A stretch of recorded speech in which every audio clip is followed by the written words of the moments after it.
I saw heaven standing open. We were gathered round the throne.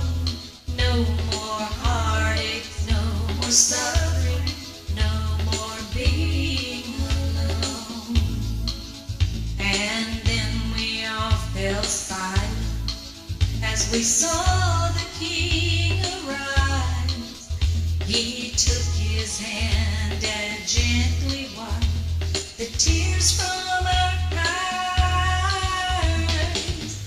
He was almost perfect. The only blemish I could see was the marring from the scarring on his palms and his feet. He was almost perfect. And I hung my head and cried when I reached out my hand and touched the hole in his side.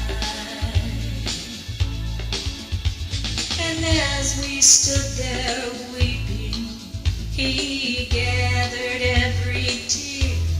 He said, "Children, I've redeemed you. You have nothing to fear." And the price for that redemption I knew I'd gladly pay, just to have you here with me through eternity to stay. He was almost perfect.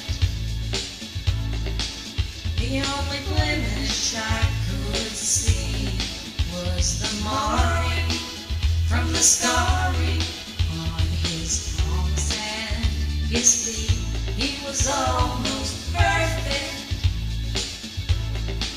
And I hung my head and cried when I reached out my hand and touched the hole in his side.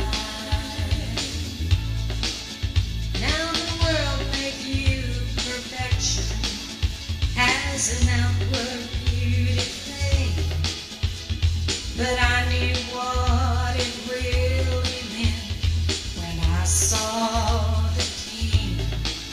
My tears fell on his wounded hands as I held them in my own, and I cried out, "Oh Lord, you are so worthy of your throne."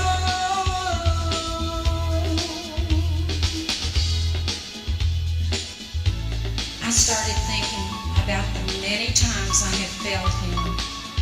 I hung my head and closed my eyes. I felt tears running down my cheeks. I had been one of those whose sins had led him to Calvary. How could I face him now? I opened my eyes only to see his nail-pierced feet. I slowly raised my head and looked into his eyes. He was smiling at me. He held up his right hand, and I saw the hole in his palm. "These scars," he said to me, "are souvenirs of the souls I bought for my Father. Come on, my child," he said, reaching for my hand. "I have many wondrous things to show you." Suddenly, I felt a peace sweep over me as we walked toward the other saints, gathering for the wedding supper of the Lamb.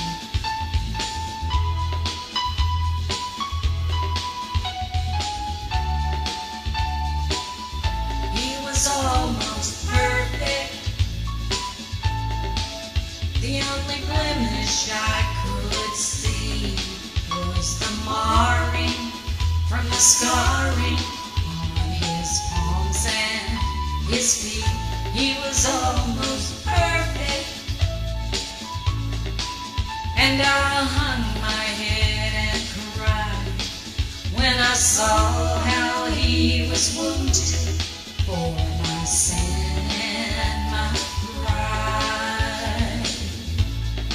When I saw how he was wounded